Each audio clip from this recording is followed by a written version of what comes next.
देश एक नए तरह के आतंकवाद का सामना कर रहा है। इसके निशाने पर है भारतीय रेल। मकसद है एक्सीडेंट और तरीका है डिरेल करने की साजिश। बीच में रेल दुर्घटनाओं में कमी आई थी, लेकिन फिर इनमें आश्चर्यजनक बढ़ोतरी होती है। कॉमन यह है कि हर बार कोई ना कोई साजिश सामने आ रही है। एक्सीडेंट है तो रेलवे और सरकार को जिम्मेदार ठहराने के रूटीन ढर्रे से इतर सोचने की जरूरत है। कहीं हमारे इस ढर्रे का फायदा साजिशकर्ता तो नहीं उठा रहे। नमस्कार, वक्त है प्रश्नकाल का। आपके साथ मैं हूं स्वप्निल। जब देश की संपत्तियों की सुरक्षा तय की जा रही होती है तो शायद यह मान लिया जाता है कि यह साजिश प्रूफ है। आखिर अपने ही देशवासी हैं, ये क्यों आतंक फैलाएंगे? शायद बस यही चूक हो गई। देश के भीतर के ही देश के दुश्मन ना जाने क्या प्लान करके बैठे हैं। पटरियों पर पत्थर, सीमेंट ब्लॉक, रसोई गैस सिलेंडर रखकर ट्रेनों को बेपटरी करने के प्लान को आखिर रोका भी कैसे जाए?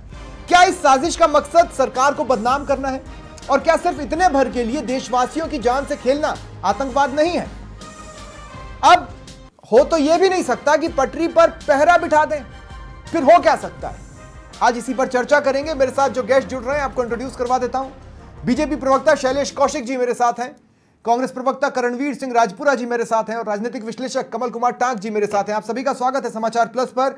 कमल भाई, मैंने जो कुछ भी शुरुआत में कहा वो सोचने पर मुझे लगता है कि आप मेरी इस बात से सहमत हैं कि यह एक नए तरह का आतंकवाद है और उससे निपटना बेहद बेहद बेहद मुश्किल।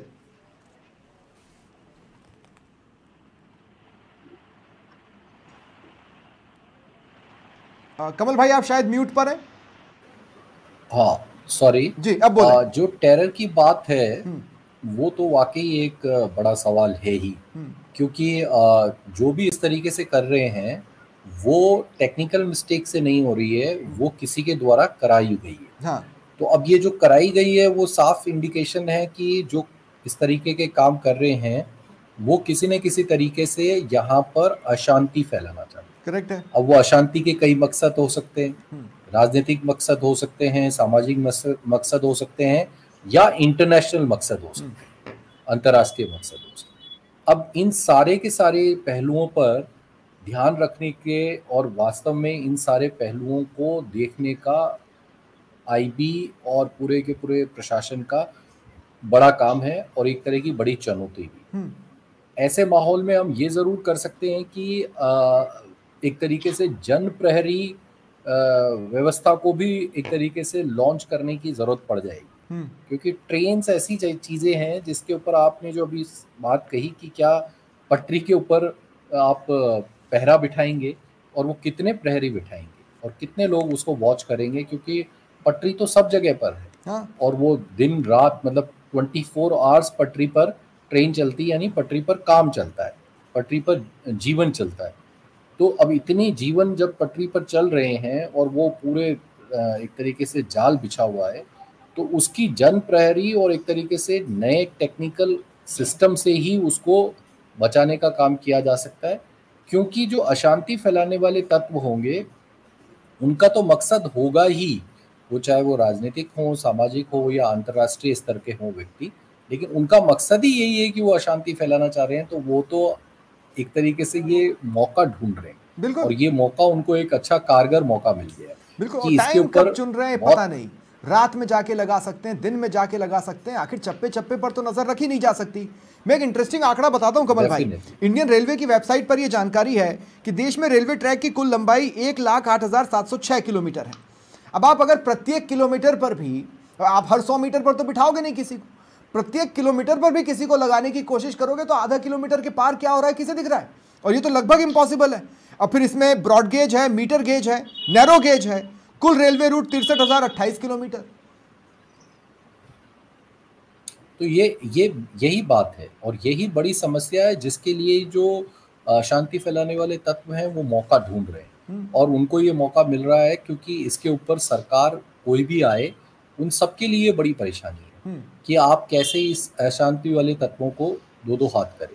मुझे लगता है इसमें जन पहल और जन भागीदारी को शायद और बढ़ाने की ज़रूरत पड़ेगी कि इस तरीके के कोई भी गतिविधि जो रेलवे ट्रैक के आसपास हो रही है या कोई करता है तो उसकी इतला और उसकी इन्फॉर्मेशन तुरंत एजेंसियों को पहुंचे और इस तरह के मैकेनिज्म को डेवलप करने की ज़रूरत पड़ेगी जहां पर इस मैकेनिज्म के तहत वो इंफॉर्मेशन जल्दी से ट्रांसमिट हो जाए कि यहाँ पर कुछ गतिविधि हो रही है जो कि शक के दायरे में। ठीक है, मैं शैलेश कौशिक जी को भी अब स्क्रीन पर लेना चाहता हूं। शैलेश भाई, मुझे एक बात बताइए, कानपुर में घटना हो गई, अखबारों में तो ये भी खबर है कि प्रधानमंत्री मोदी के जोधपुर दौरे के पहले 2 बार उस मंडल में ट्रेन को डिरेल करने की कोशिशें हुई, जिसे समय रहते नाकाम कर लिया गया। मुझे लग रहा है कि साजिश को इसका खुलासा करने में या इसकी काट में, इसके काउंटर में आप शायद अपने आप को या तो असहज पा रहे हैं या सक्षम नहीं पा रहे हैं। क्यों काउंटर नहीं हो सकता ये?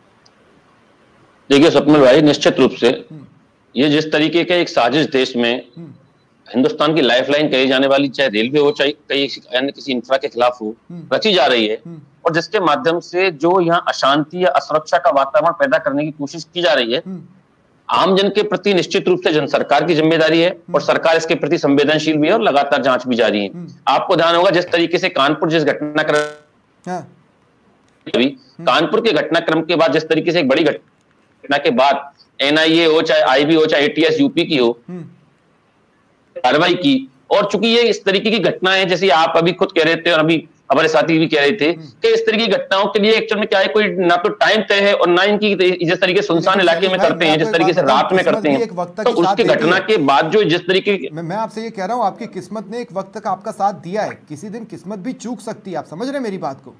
अभी तक आपने कोई मेजर ब्रेक थ्रू हासिल नहीं किया इस केस में। बिल्कुल निश्चित रूप से, वाले में भी, जोधपुर वाले में भी और अब अजमेर वाले में। देखिए नहीं मैं देखिए स्वप्निल जी, मैं वही बता रहा हूं कि कानपुर वाले में जिस तरीके से घटना स्थल पर जिस तरीके से जो चाहे वो झोला मिला हो, चाहे मिठाई का डिब्बा मिला हो, चाहे कुछ और वो मिले, उन के आधार पर और जो जिस जगह की वो मिठाई का डिब्बा था उस दुकानदार के सीसीटीवी के आधार पर, आसपास के सीसीटीवी के आधार पर, लोकल लोगों के आधार पर, जिस तरीके से वहां 4 जो मजार के 4 जमातियों को जिस तरीके से पकड़ा गया, जो संदिग्धों को पकड़ा गया है, कार्रवाई लगातार जारी है। लेकिन आप भी जानते हैं कि इस तरीके की एक वातावरण है, संवेदनशील मुद्दा है, जिसके बारे में बहुत ज्यादा आउटपुट अभी बाहर आउट नहीं किया सकते। कारण यह है कि इसके लिंक से लिंक जोड़कर इस माध्यम से जो घटनाक्रम है, चाहे इस तरीके की जो घटनाएं हो रही है, तो इनके प्रति जो भी लोग हैं उनके अंदर तक पहुंचने के लिए बहुत आवश्यक है कि जांच बहुत बारीकी से, कि अब आतंकवाद ये रास्ता नहीं देख रहा है कि हम हाथों में बम रखेंगे या बंदूक रखेंगे।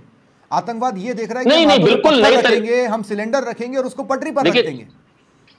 देखिए जिस तरीके से निश्चित रूप से जिस तरीके से पिछले 10 साल में आतंकवादी घटनाओं में कमी आई और जिस तरह देश में स्थिरता का वातावरण बना है, शैलेश भाई, ये आतंकी तो देश के भीतर नहीं, लेकिन इनको आपको ध्यान होगा स्वप्निल जी, कुछ दिन पहले जिस तरीके से फरतुल्ला जो आतंकवादी है उसका वीडियो आया और उसके बाद जिस तरीके से उसने अपने एक विशेष लोगों के प्रति मोटिव किया कि आप लोग स्लीपर सेल बनो, आप लोग आतंक इसको करो, इनके सिस्टम को उखाड़ो, चेन को उखाड़ो, जो स्लीपर ये ट्रेन की जो चेन है, जिस तरीके से सप्लाई चेन है उसको उखाड़ो। तो कहीं ना कहीं निश्चित रूप से इसमें बाहर का भी मोटिव हो सकता है, जो अभी हमारे साथी पत्रकार कह रहे थे कि ये इंटरनेशनल मैटर भी हो सकता है। तो इसके लिए इस विषय की बहुत संवेदनशीलता के लिए आवश्यकता है कि कुछ समय तक जांच जो चल रही है, तो इस जांच की अगर कहीं भी जांच की लिंक कहीं आउट होती है तो हो सकता है। डिबेट को थोड़ा सा ले जाना चाहता हूं और वो मैं अपने दर्शकों को बताना चाहता हूं, फिर मैं करणवीर सिंह जी से सवाल लूंगा। मैं आपको ये बताना चाहता हूं कि हाल ही में एक बड़े आतंकी नेटवर्क का खुलासा होता है हमारे ही प्रदेश के एक हिस्से में, जो कि अलवर भिवाड़ी क्षेत्र में पड़ता है। वहां पर ट्रेनिंग दी जा रही थी फायरिंग की। अब वो फायरिंग नहीं कर रहे हैं, ये देश के भीतर के ही लोग हैं, कौन कहां पर छुपा है उन्हें पता है। बम और बंदूकें लेकर सड़कों पर निकलेंगे तो बचेंगे नहीं, हमारी खैर नहीं। हम मास डिस्ट्रक्शन कैसे करें, तो उसके लिए उन्होंने रास्ता अपनाया है ट्रेन एक्सीडेंट या इस तरह की घटनाओं का। अच्छा, ये तो उनका प्लान 1 हो सकता है, प्लान ए हो सकता है, उनके पास इसी तरह के प्लान बी और प्लान सी भी हो सकते हैं जो हमें नहीं पता क्या है। तो कौन कितना सुरक्षित है, ये अपने आप में एक बड़ा सवाल है। करणवीर सिंह जी, इस तरह के आतंकवाद का मकसद यह है कि भाई सरकार को बदनाम किया जाए, लोगों के बीच में असुरक्षा का माहौल बनाया जाए और अशांति फैलाई जाए। अब मैं ये कह रहा हूं कि विपक्ष का जिस तरह का रिएक्शन आ रहा है, वो तो दरअसल ऐसी मकसद का टूल किट ही साबित होगा। कहीं आप उस प्लानिंग में टूल तो नहीं बन रहे हैं बिना जानकारी के। स्वप्निल भाई, अगर देश प्रदेश और भारतीय रेलवे की चिंता करना टूल बनना कैसे हो सकता है? कांग्रेस पार्टी और विपक्ष लगातार रेलवे की सुरक्षा को लेकर चिंतित है। हम पिछले लगातार कई दिनों से मैं इस हादसे के साथ साथ जो भी रेल दुर्घटना हुई उन सभी को जोड़ते हुए देखता हूँ। लापरवाही बहुत। करणवीर भाई, ये तो बड़ा इजी एस्केप हो गया। रेल एक्सीडेंट हो गई और हम कहते हैं रेलवे जिम्मेदार है, सरकार जिम्मेदार है, ये तो बड़ा इजी रास्ता हो गया। लोग इसी चीज का तो फायदा उठा रहे हैं ना। देखिए, डिरेल करने की साजिश है, इतना तो तय है कि नहीं? स्वप्निल भैया, नहीं स्वप्निल जी, आपने मेरी पूरी बात नहीं सुनी। मैंने ये कहा कि कांग्रेस पार्टी चिंतित है रेलवे के साथ जिस भी तरह की दुर्घटनाएं और साजिशें हो रही है उनको लेके, पर नाकामी इंटेलिजेंस की है। जिस तरह से लगातार बैक टू बैक ये काम हो रहे हैं, अभी हमारे साथी कह रहे थे कि तो इस पे चौकसी नहीं बैठा सकते। आप ये देखिए ग्रुप और डी और सी के 3,04,000 पद खाली पड़े हैं। अब ग्रुप और सी और डी का काम क्या होता है? ट्रैकमैन का काम क्या होता है? ट्रैक की देखरेख का, ट्रैक पे चौकसी का काम होता है। अब उस चौकसी के अंदर कुछ कमी आ रही है, चौकसी के अंदर मैन प्रॉपर नहीं हो पा रही है, तो ये कहीं ना कहीं फेलियर ही है, मैन पावर सप्लाई का ही तो इश्यू है। अगर उस मैंने आपको ये बताया था कि देश में रेलवे ट्रैक की लंबाई कितनी है, मैंने आपको ये बताया 1 लाख एम्प्लॉइज के साथ नहीं पॉसिबल है, ये टेक्निकली पॉसिबल ही नहीं है करणवीर भाई। अगर आप नहीं एक बात बताइए स्वप्निल जी, जब आप 3 लाख सी और डी ग्रुप के कर्मचारियों की भर्ती करेंगे और लगातार जन सहभागिता, जिस तरह से आपने पुलिस के साथ देखा होगा सीएलजी मेंबर्स नियुक्त होते हैं, वैसे ही ट्रैक के आसपास बहुत से लोग रहते हैं जिनको रेलवे के साथ सहभागिता के साथ वो काम कर सकते हैं। ये प्रॉपर सजेशन है, ये प्रॉपर सजेशन है। मैं आपसे क्या कह रहा हूं, मैं आपसे ये कह रहा हूं, आतंकियों का मकसद क्या होता है? देखो ये आतंकियों का मकसद होता है देश में अनरेस्ट फैलाना। करणवीर भाई मेरी बात सुनिए, मैं आपसे ये कह रहा हूं कि देखिए ये एक बहुत अच्छा सजेशन है जो आपने दिया, यही कमल कुमार टाक जी ने भी दिया, ये होता है जिम्मेदार विपक्ष। अब इस बात को समझने की कोशिश कीजिएगा कि आतंकियों का जब भी कोई मकसद किसी देश में होता है वो ये होता है कि हम वहां पर अनरेस्ट फैला दें, लोगों के बीच में अविश्वास का माहौल बना दें, अशांति फैला दें और सरकार को किसी तरह से बदनाम कर दें। मैं ये कह रहा हूं कि आपके रिएक्शंस या तो सुझावों वाले हों या इतने सधे हुए हों कि ऐसा ना लगे कि आतंकियों का जो मकसद है उसमें बिना जाने बिना समझे हम भी एक टूल बन गए हों। मैं ये कह रहा हूं, मुझे ये प्रॉब्लम है स्वप्निल जी। हाँ। जब तक आप जो भी गवर्निंग बॉडी है उसके ऊपर आप सवाल नहीं करोगे तो आप कैसे वहां पे सुधार सवाल करना इज नॉट अ प्रॉब्लम कर सकते हो। सवाल करने का तरीका और शब्दों का चयन, मैं इसकी बात कर रहा हूं। नहीं रेलवे को अगर आप विपक्ष सवाल नहीं करेगा रेलवे से, सरकार से, तो सुधार कैसे होंगे? अरे सवाल करना और जिम्मेदार ठहरा देना, नहीं सवाल करना बहुत सही है, वाजिब है करणवीर भाई, सवाल करना ही आपकी जिम्मेदारी है, सवाल तो आपको करना ही है, लेकिन शब्दों का चयन, सेंटेंसेस और उसके आगे पीछे क्या बोल रहे हैं वो भी बहुत मायने रखता है। आप समझ रहे हैं इस बात? स्वप्निल जी मैं कह रहा हूं आपको, जो भी जिस तरह की साजिशें हो रही है, सरकार को पहले तो उनको डिकोड करना चाहिए, जो अपराधी है उनको पकड़कर इंटेलिजेंस इस तरह का डेवलप करना चाहिए कि इस तरह के कार्रवाइयों को रोका जा सके। साथ ही टेक्नोलॉजी को अपग्रेड करते हुए जो कांग्रेस पार्टी 2012 के अंदर national automatic train protection system लेके आनी चाहिए थी, उस पर काम करना चाहिए। लगातार ऐसी चीजों को डेवलप करना चाहिए जिससे रेलवे सुधार, जिस तरह से आप लगातार देख रहे हैं निजीकरण की तरफ तो रेलवे बढ़ रहा है, पर रेलवे सुरक्षा को लेके और अपनी जो इंतजाम को लेके कितना डेवलप हुआ है वो आवश्यकता है देखने की। नहीं लेकिन करणवीर भाई, निजीकरण का एक इनडायरेक्ट फायदा ये होता है कि बिना किसी लाग लपेट के आदमी 24 घंटे अलर्ट रहता है प्राइवेट सेक्टर में, कम से कम मैं किसी भी गवर्नमेंट सेक्टर से ज्यादा प्राइवेट सेक्टर का आदमी ज्यादा सजग रहता है। जो डीएमआर प्रोजेक्ट है बेकार हुआ, जो दिल्ली मुंबई का आज ये जिसपे आप हम बहस कर रहे हैं, दुर्घटना हो रही है, उसके ऊपर ये कांड हुआ। आप देख सकते हैं वहां पर लाखों ऐसे पॉइंट होंगे रेलवे के पर जहां पर अंधेरा रहता है, दूर दूर तक ना बंदा है ना बंदे की जात है, तो उन जगहों को आप मॉनिटर कैसे करोगे? आपको मैन पावर सप्लाई करनी पड़ेगी। अब निजीकरण की अगर हाथ में रेलवे को दे दोगे तो निजीकरण तो चाहता ये है कि लो मैन पावर सप्लाई हो, सब ऑटो मोड पे है, तो ये पॉसिबल नहीं है ना। रेलवे को सुगम और सरल बनाने के लिए ठीक है, ये आपका पॉइंट है, मैं इसको क्रॉस नहीं करूंगा, लेकिन मैं एक पॉइंट जरूर एडअप करूंगा कि आप अगर ये समझ रहे हैं कि सी और डी कैटेगरी के सारे पोस्टों को भरने के बाद ये चीज़ काबू में आ जाएगी, ऐसा नहीं है। रेलवे कहाँ से निकलते हैं और वहाँ आदमी जाएगा कि नहीं जाएगा ये आपको सोचना पड़ेगा। आप एक बात बताइए, एक पटरी के ऊपर ब्रिज बना हुआ है ना, जिसके एक तरफ झरना है और कुछ है, और वहां से अगर आप सोचेंगे कि वहां पर एक आदमी 24 घंटे तैनात रहे, पॉसिबल नहीं है। वहां पर भी चूक की गुंजाइश है, लेकिन क्या कोई लाइव मॉनिटरिंग सिस्टम बनाया जा सकता है? ये एक ऐसा सुझाव है जिसकी तरफ सोचा जाना चाहिए। कमल कुमार टाक जी, मैंने कहा आप एक बात बताइए, 80 के दशक की शुरुआत में मैं पैदा हुआ, 90 की दशक में मैंने रेलवे एक्सीडेंट देखे और उसके बाद से मैंने कई रेलवे एक्सीडेंट देखे। हम अपने घरों में अपने कंफर्ट में क्या कहते हैं? रेलवे गलत है, सरकार से चूक हो गई, है ना कमल भाई, हम यही कहते हैं। लेकिन इसी बात को तो लोगों ने समझ लिया है। अब आप ये समझिए कि सरकारी संपत्ति को अपना ही कोई नुकसान पहुंचा देगा, ये कौन सोचता है? कोई नहीं सोचता है। और वही एक ऐसा लूप होल रह गया जिसकी वजह से इस तरह की घटनाएं अब हो रही हैं। लोगों ने लूप होल ढूंढ लिया है और अगला ठिकाना कौन सी सरकारी संपत्ति पर होगा, कौन निशाना बनेगा, पता नहीं। देखिए, मैंने शुरुआत में भी कही थी कि कुछ तो असामाजिक तत्व होते हैं और उनके अपने इंटेंशन होते हैं, चाहे राजनीतिक हो, सामाजिक हो या अंतर्राष्ट्रीय स्तर के हो। और ऐसे ही लोग जो हैं वो इस तरीके के ऑप्शंस ढूंढते हैं जिससे कि अशांति फैले, ये बात है। और दूसरी तरफ हमारा जो मोटा मुद्दा है कि प्रशासन को इसके लिए अलर्ट होना पड़ेगा, नई टेक्नोलॉजी को अपनाना पड़ेगा और नई टेक्नोलॉजी के साथ आगे बढ़ना पड़ेगा, क्योंकि ये तो शुरुआत करेंगे और ये शुरुआत करके एक तरीके से करेंगे क्या, कर चुके हैं, मुझे तो लगता है वो कर चुके हैं।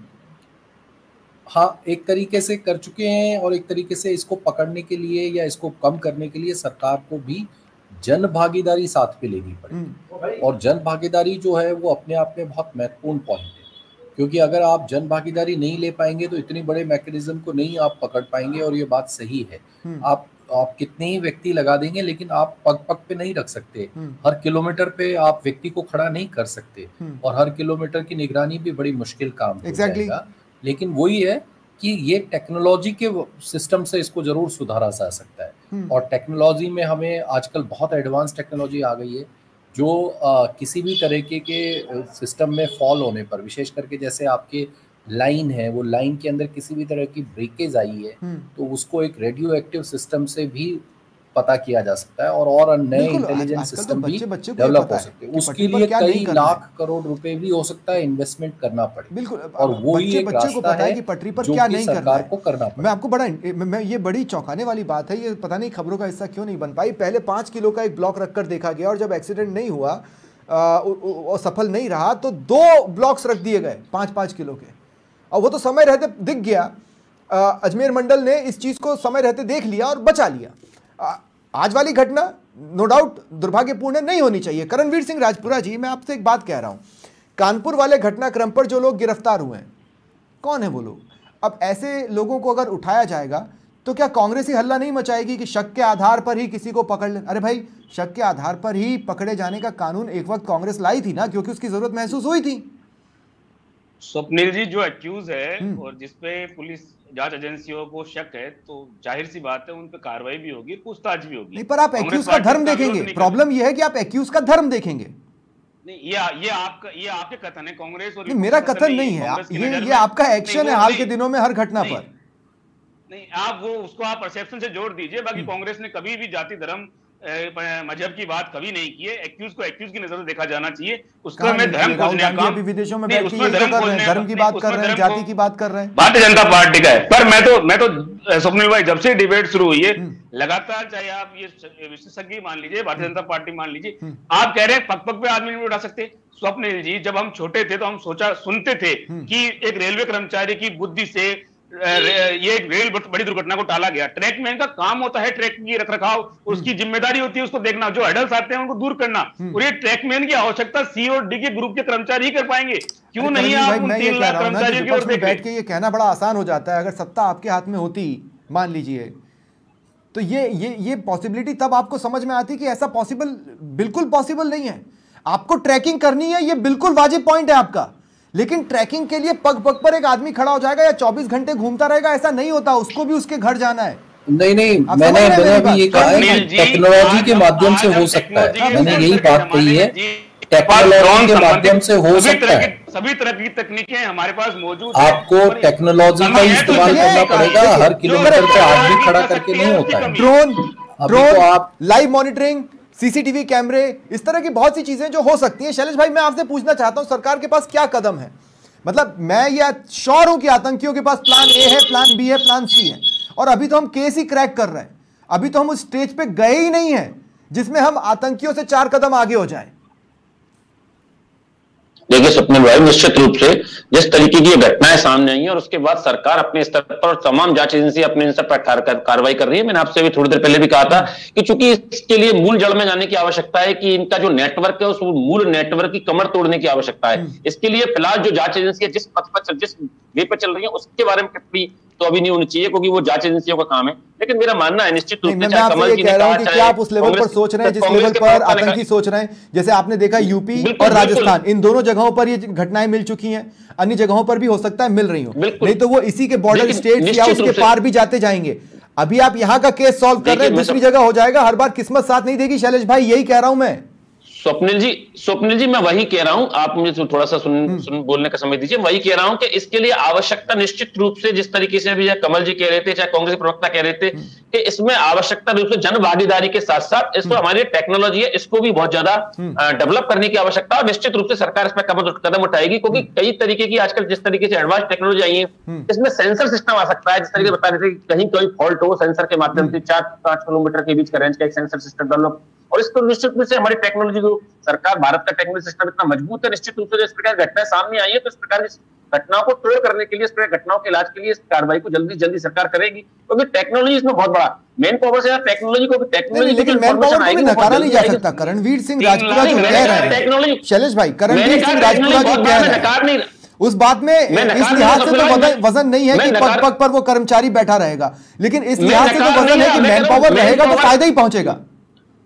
मैं कह रहा हूं मैन पावर के साथ साथ जो कर्मचारियों की मैन पावर हो, इसके अलावा जन भागीदारी हो, जिस तरीके से जो रेलवे ट्रैक के आसपास चाहे दुकानदार होते हैं, छोटे छोटे लोग रहते हैं, उनकी जन भागीदारी हो, जिस तरीके से पब्लिक को इंफॉर्मेशन आने के लिए सूत्र बने। इसके अलावा सबसे बड़ा महत्वपूर्ण विषय है कि इसमें टेक्नोलॉजी को जितना डेवलप किया जाए, जिस तरीके से देखिए निश्चित रूप से सरकार करेगी। अब क्या है कि घटनाक्रम सामने तो कीजिए। देखिए शैलेश भाई, मैं ये कह रहा हूं अगर मैन पावर रहेगा, आप एडिशनल बर्डन मौजूदा एम्प्लॉयर्स पर नहीं डाल सकते।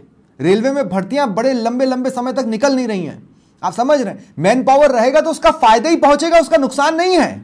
बिल्कुल निश्चित रूप से देखिए, आवश्यकता के अनुसार भर्ती होती है और आवश्यकता के अनुसार टेक्नोलॉजी डेवलप की जाएगी। अब चूंकि आप ये परिस्थितियां आई, उस तरीके की परिस्थिति ज्यादा ना वो और इन कम की कमर तोड़ी जाए, जो भी जिस तरीके के लोग आतंकी घटनाओं को, चाहे किसी तरीके की साजिशों को रचना है। समाचार प्लस के श्रोता जानना चाहते हैं 3 लाख भर्तियां पेंडिंग में, कब तक ग्रुप सी और डी के लोगों पदों पर भर्तियां शुरू हो पाएगी?